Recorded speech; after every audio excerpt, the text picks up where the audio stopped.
I just want to say we have a quorum, but we do not have a mayor or a mayor pro tem present. So I'm going to ask for a motion from one of you to appoint another one of you as mayor pro tem to conduct the public hearing tonight. Okay, motion. Okay, motion from Mr. Day, Councilmember Day, and do I have a second? Second. Second, Ms. Johnson. I'm going to call for the vote. Ms. Johnson? Yes. Mr. Bailey? Yes. Mr. Day? Yes. All right, Mr. Day, you're mayor pro tem for tonight, and I'll turn the meeting over to you. I'd like to say good evening to everyone. Good evening. It's a blessing to be among the living this afternoon. At this time, I call the meeting to order. We're going to ask the city clerk to please order the roll call, please. Yes, sir. Councilmember Day? Yes. Councilmember Johnson? Here. Councilmember Bailey? Here. Councilmember Gordy is not here. Mayor Lowe is not here. Thank you.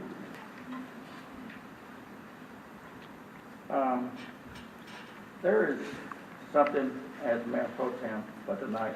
There's something that I would like to do, and that is a short prayer. If you don't mind.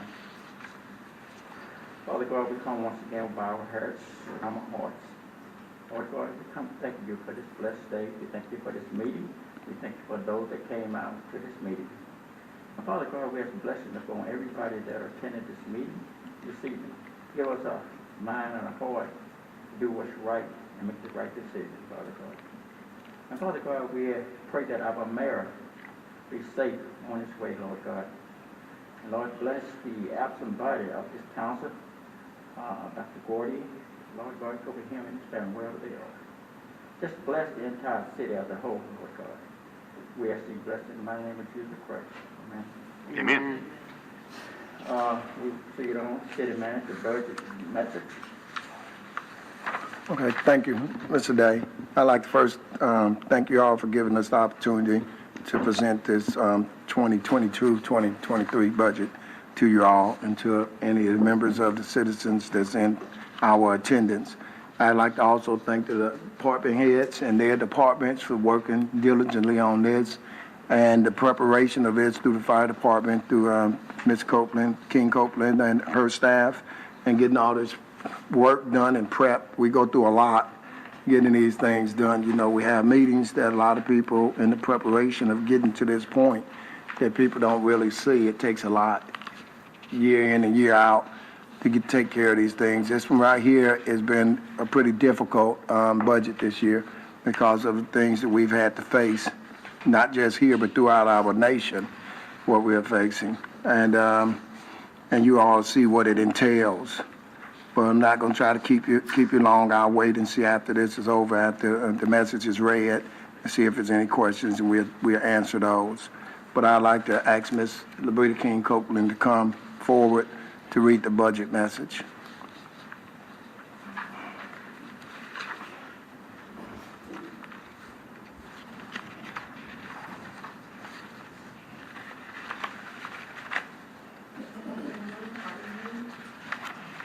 Mayor Pro Tem and Council, on behalf of the City Manager, it is my pleasure to present the City of Phoenix City's proposed budget for the 2022-2023 fiscal year. Each year, the budget is prepared in the most conservative manner and with careful consideration to ensure the effective use of the city's resources and to provide the best services possible to the citizens of Phoenix City. Plans are in place to continue to improve the infrastructure of the city, grow the local economy, and provide the best services feasibly possible to promote the best quality of life for the citizens of this community. The city strives to maintain a competitive salary structure and benefits package in order to attract and retain a high-caliber workforce capable of providing the best quality of services. The budget document includes the projections for the general fund budget, which includes general government operations, public safety, public works, and parks and recreation. The utilities fund budget, which includes the city's water and sewer services, and the special revenue fund budgets. An overview of each budget is as follows. The general fund budget. The general fund revenue budget for fiscal year 2022-2023 is $48,151,555, an increase of $4,749,704, which is an 11% increase from the fiscal year 2021-2022 budget. Budgeted operating expenditures are $45,625,191. Debt service transfers are $1,250,000, and reserves set aside for future debt service are $1,200,000. The total budgeted expenditures and transfers for the general fund are $48,075,191. The city projects to end the 2022-2023 fiscal year with a surplus of $76,364. An increase in the sales tax rate for the city has been proposed to increase the tax revenue needed to adequately sustain the growing demands and needs of the city. The utilities fund budget. The utility fund revenue budget for the fiscal year 2022-2023 year is $227,724,019, an increase of $650,512, which is a 2% increase from the fiscal year 2021-2022 budget. Budgeted expenditures for the utilities division are $27,368,968, which includes $10,541,336 for operations, $13,031,000 for capital expenditures, and $3,796,632 for debt service, of which $1,930,000 will result in principal debt reduction. The city projects the utility system to end the 2022-2023 fiscal year with a surplus of $355,051. The capital improvements and expansion of the city's utility system includes $470,000 budgeted from the system development fees and $12,561,000 budgeted from funding from state revolving fund loans.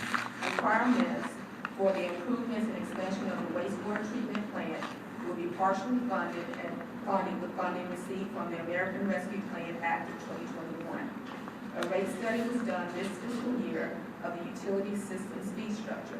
As a result of the study and the vast improvements and expansion required to sustain the city's utility system, the utility rates were increased in March of this year, 2022, and another increase is planned for March of 2023. Our special revenue fund budgets. The city's special revenue fund budgets for the 2022-2023 fiscal year are as follows. The general fund's capital improvement fund budget of $147,000 includes expenditures for the landfill project and repairs to the Lakewood Dam. The gas tax fund's budgets of $960,000 includes expenditures for road improvements. The corrections fund budget of $45,000 includes expenditures to help defray the cost of operating the municipal court. The second mortgage fund budget of $250,000, along with $50,000 in the general fund's code enforcement department, includes expenditures for the removal of substandard structures throughout the city and for the compliance with the federal ADA regulations. The confiscated property budget of $5,000 includes expenditures to assist with the operating expenses of the police department. The 3 and 4 meal tax funds budget of $2,676,061 includes projected contributions to the Phenix City School System. The 7 meal tax fund budget of $4,052,811 includes expenditures for the repayment of general obligation debt, which includes $2,665,000 in principal debt reduction. The municipal court fund budget of $1,250 from state mandated fees from court cases includes expenditures to assist with the operating expenses of the municipal court. The donated money fund budget of $3,200 includes donations to the city and are used for employee recognition and acknowledgements. The city's public building authority budget of $3,752,155 includes $2,500,000 in capital spending on improvements to the city's administrative buildings and $885,000 in principal reduction of debt of the PDA debt. Capital projects funded through debt issued in 2017 includes plans to improve the Seal Road Bridge in South Phoenix City and for the construction of the training center for the fire department. The city plans to use the funding received from the American Rescue Plan Act of 2021 for upgrades and expansion required for the Utilities Department wastewater treatment plant. Highlights of employee benefits. In an effort to hire, retain, and increase the longevity of the city's workforce, the city offers a competitive benefits package to employees. The city's compensation plan includes making periodic studies of wages and salary levels in the labor market. For the 2022-2023 fiscal year, the city budgeted increases in starting salaries of entry-level positions to be competitive with the local labor market to increase the workforce in order to provide high-quality services to the community. The city completes a salary study at least once every 3 years in accordance with the city's merit system. The city participates in the state of Alabama employee retirement system and offers employee health insurance through the state of Alabama local government health insurance plan. In conclusion, each department has done a superb job carefully and conservatively preparing budget projections to fulfill the operations of the city and to maintain the services provided to the citizens in the most efficient and cost-effective manner. We look forward to steady growth throughout the entire city and are grateful to serve the residents of Phoenix City. Copies of this message and the fiscal year 2022-2023 budget documents will be available for review in the office of the city clerk of the city of Phoenix City, Alabama. Okay. Thank you, Ms. King. Just a minute, please. Would there be any question on this? Y'all have any question for our finance director? I don't. There's no question. Thank you for a superb job. Good done. Get your glass of water. Okay. At this time, we're going to open the meeting for a public hearing.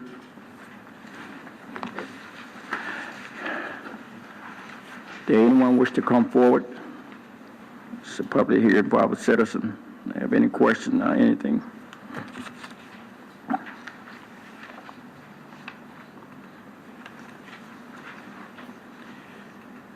We'll give you a few more minutes. I don't see anybody coming forward. I do have a question, Mr. Day. Yes, ma'am. Will you please come forward?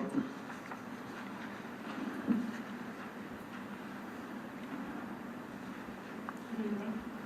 Good evening. Good evening. On the ARPA funds, I'm showing that we've gotten like a little over $5 million. Was that fund supposed to be like $11 million? That's correct, and we are waiting. The other portions supposed to have been issued in the month of June. We was looking forward to that, and we are waiting on that now. Finance Director have contacted them on that to ask when we would get that. And to be honest with you, I feel like we've been getting the runaround a little bit on that. So, and I'm kind of nervous about it after looking at the news and seeing the approval of what happened with the state, with the prison system, and how much money it's going to cost, and the lawsuits that's against them already. And my reason for that is because when the state of Alabama had the overpayment and unemployment, a lot of the funds that a lot of the cities was waiting on and counties did not get that because they used that to supplement that. And it's nerve-wracking right now to understand. So we are projecting, but we have a backup plan and everything for that in case that don't happen in a timely manner. But we were told it would happen before the fiscal year is out. I guess in saying that, I guess I'm going to tell you too, we are dealing with levels of incompetence throughout this state and federal government.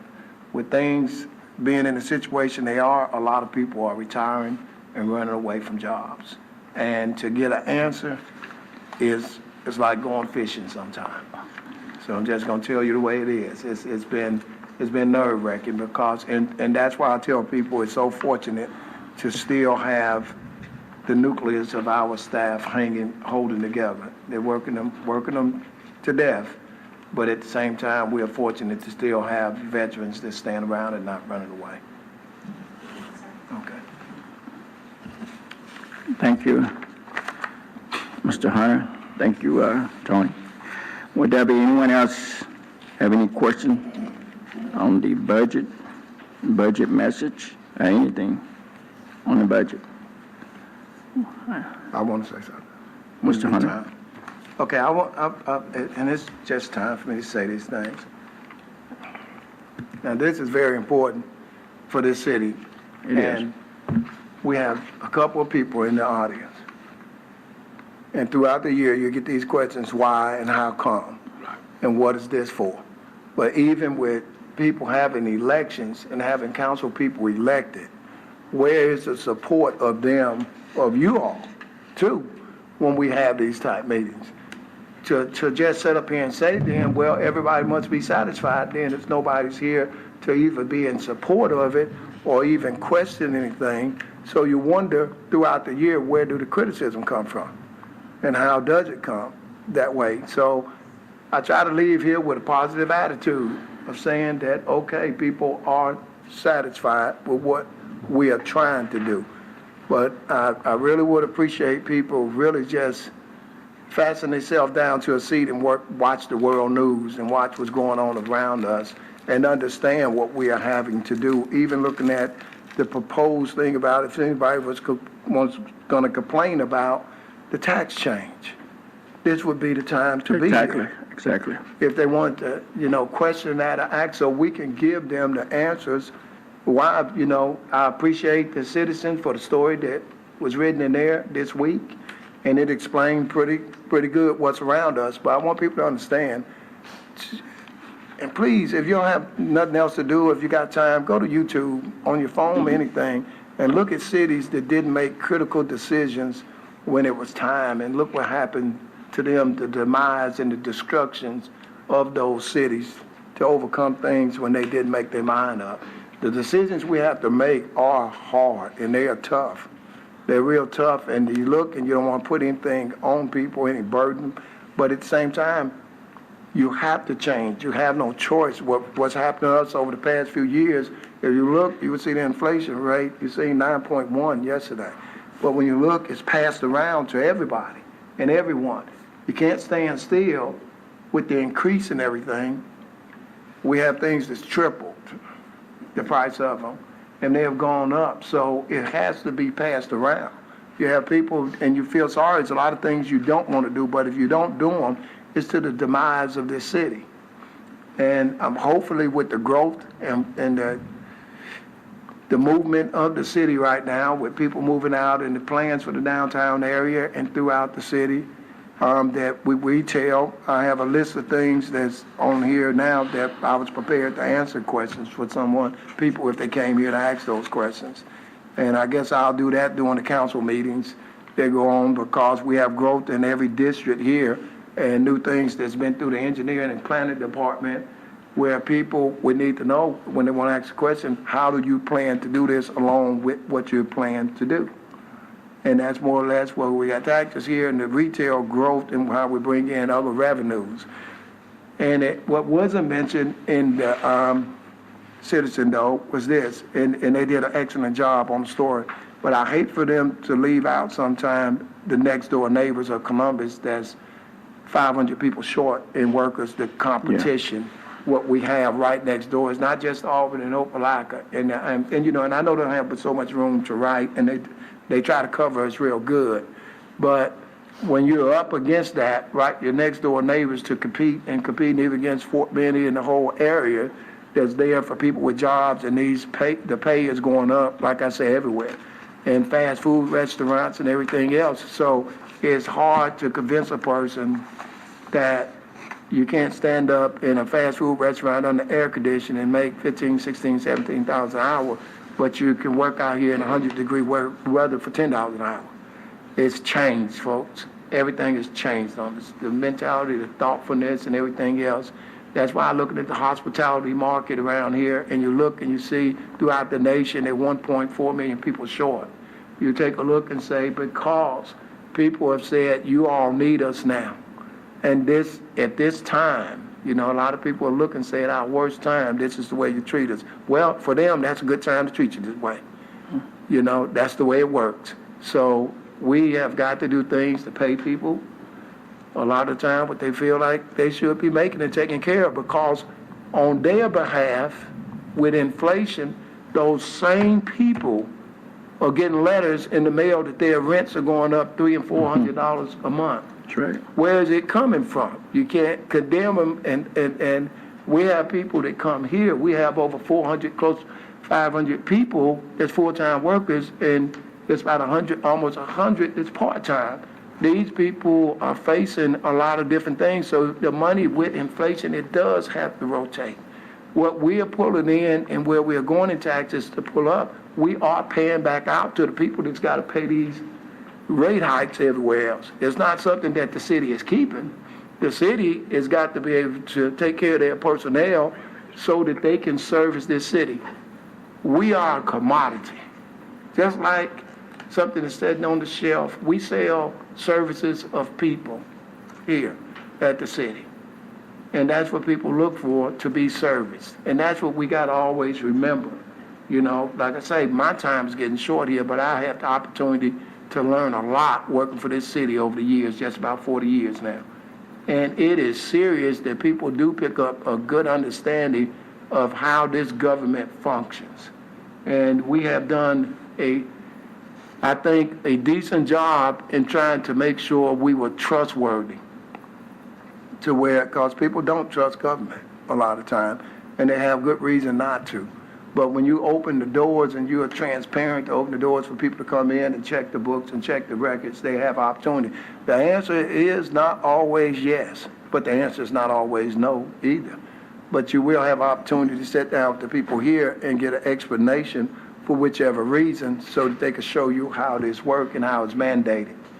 And that's all I wish the people would do, take more of, you know, a position of inclusion, because you are included to understand what's going on. But I want to see Phenix City thrive. It's just like the surrounding areas. Smith Station is growing. It's going real good. You know, we work, that's our neighbors. You know, all the smaller cities within, we lie in Russell County. We want to see the whole county do well. And especially in our, you know, combination and partnership with Columbus, we want to see everybody do well, but everybody is struggling that's around us, and we are trying to do the best we can, but we cannot do nothing standing in one spot. We have to function, but we also have to show the people what we are doing with that. We are obligated to do that. That's a function that if I wake up in the morning and I'm not prepared to do that, I don't need to come here. And nobody else need to come here neither. And that's our job. That's our responsibility.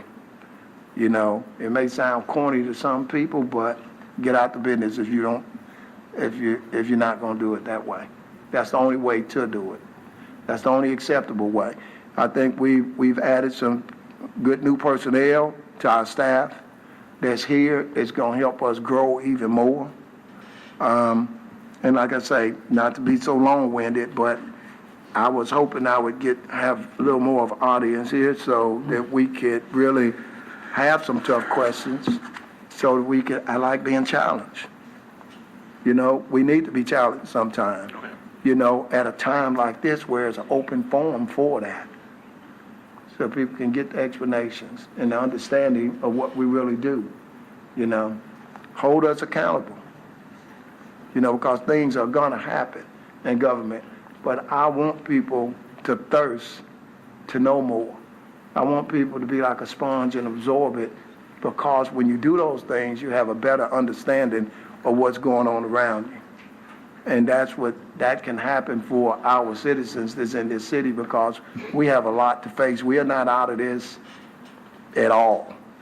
The numbers are going back up. Mm-hmm. You know, the challenges are going back up. Inflation, we don't know where it's going to stop at and what's going to happen with that. But we know we have to have people. Our workforce is down.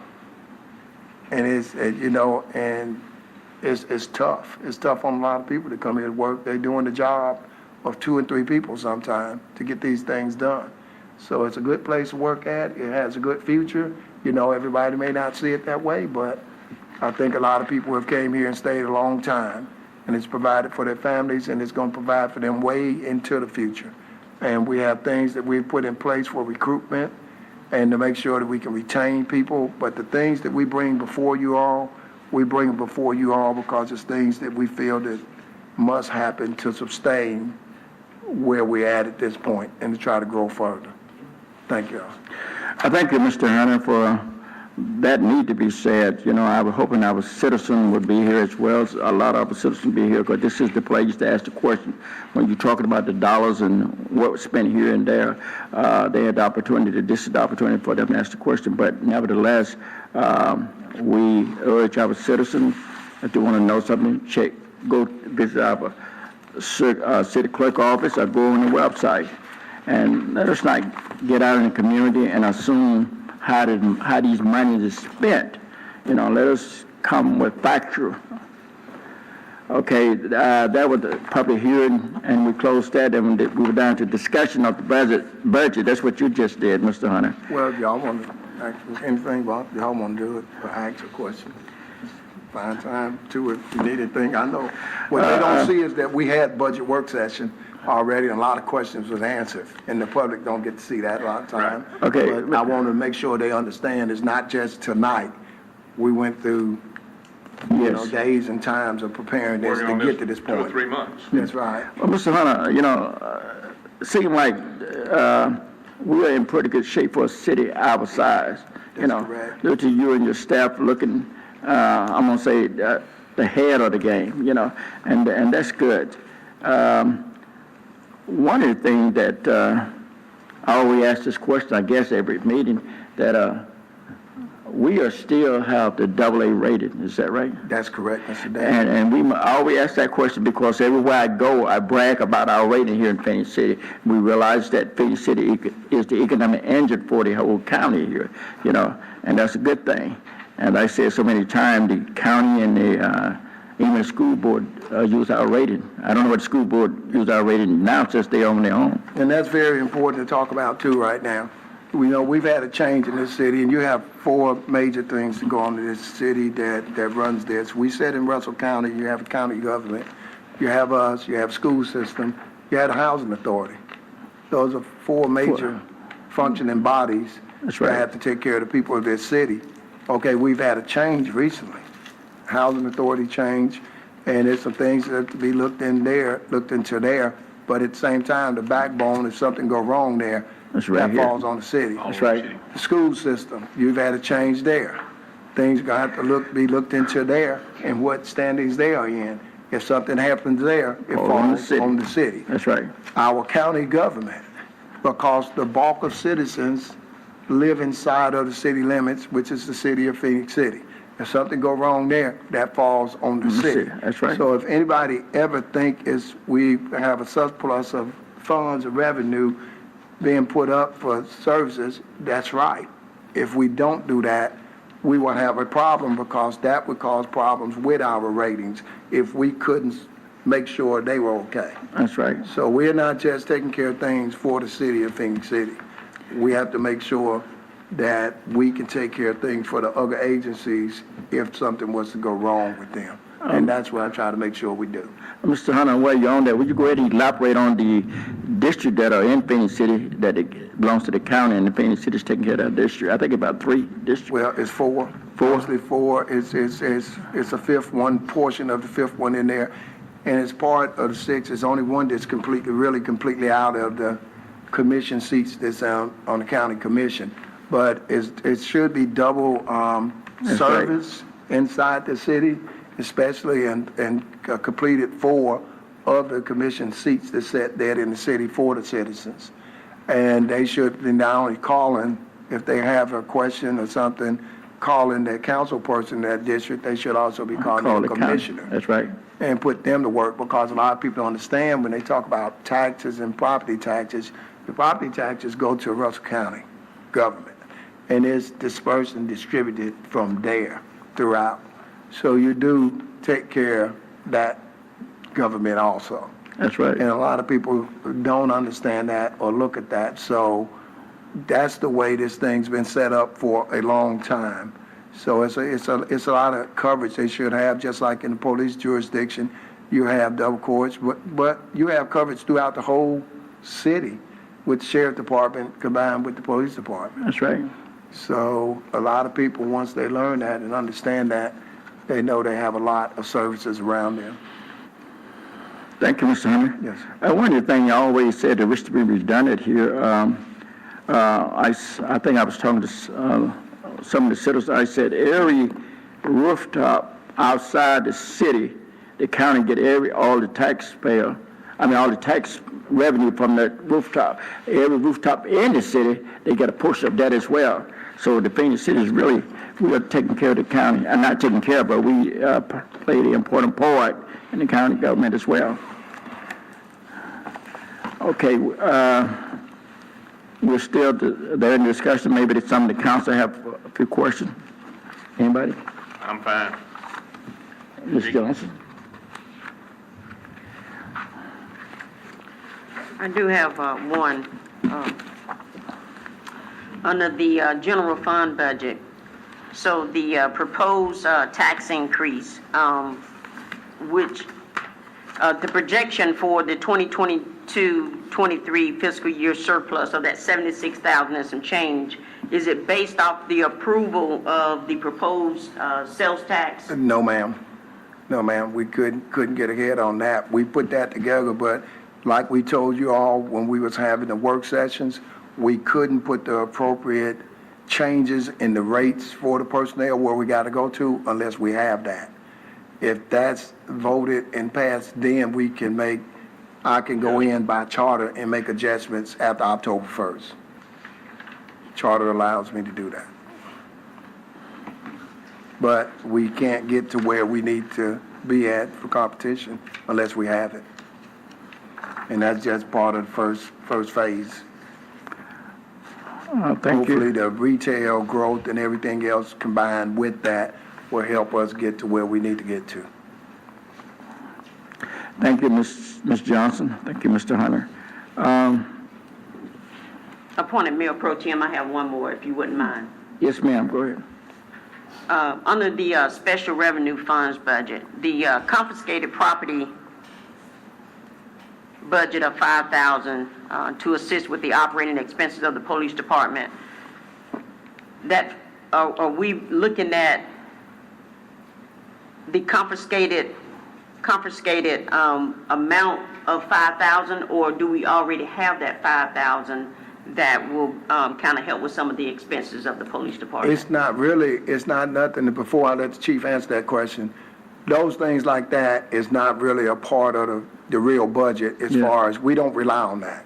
That's just something that comes in, and you want to explain how that works right there, chief? Okay. It's not, things like what we was talking about, the article and the red light cameras, stuff like that, those are not part of what we That's right. depend on. You That's know, right. that's Can't depend on just something that's extra. That's Okay. Speculate. We put that in there, Ms. Johnson, if we were to make a seizure or forfeiture that's ordered by the court, that's where that money would come from. Typically, we don't seize that much. We usually work through our federal partners and through other jurisdictions, and so if there is a seizure, generally shared amongst them. But that $5,000 is a very conservative amount. You know, we don't, again, like the city manager said, we don't budget on seizing property. That's not a good way to do business. If we happen to seize property because somebody's engaged in illegal activity, then that's just extra that we can use for law enforcement purposes. But $5,000 is a very conservative amount. We feel confident that we would, certainly seize more than that this year. But I'm not going to go out and say we're going to seize $1 million, because then it would look like we're policing for profit. That's not what the police department's here for. It's for public safety. But we do have to account for that money, and so we just conservatively say we're probably going to seize about $5,000 this year. We may seize 10,000, but again, it's not a goal. That's just, we have to account for that somewhere in the budget, and that's where it goes to. That's how it's accounted for. It was To very, answer your question, we have right now in that confiscated fund, I think it's around $13,000 to $14,000 in cash. That's Okay. in the bank that we spend off of fines and forfeitures that we get, or not fines and forfeitures, off the seized properties in cash that we come across during the year. okay, and that you answered that question I was going to ask. Thank you. It's one of Thank you, those Chief. things, Ms. Johnson, where it's one of those line items that we have to put in there because it happens. Just like red light cameras, we wish that'd go to zero. So we won't have people running lights and having accidents and the whole works. But once it's there, it's something that can be used as far as public safety and stuff like that to use it for. Thank you, Mr. Hunter. Thank you. Thank you, Mr. Johnson. Are there any other questions? Now, I would say anybody have any questions? Okay. I'd like to say this, Mr. Hunter, as I listened to the budget message we've been read, and I could say this, that nobody has stolen any money. Everything, all the dollars, the money's been accounted for, and the citizen should be proud of a city of Phoenix, city of this size, doing so well in the pandemic era right now. A lot of city our size not able to do what Phoenix City is doing. And hats off to Mr. Hunter and your staff and everybody that work for the city. They're doing a fantastic job. As you stated earlier, that we are short, and realize that some of our dedicated employees are doing 2 and 3 jobs and working long hours. And our hats goes off to them as well. Yeah, Mr. Day, I appreciate that. Appreciate that from the council. Okay. Hope everybody get here. We do have a meeting coming up this Tuesday, right?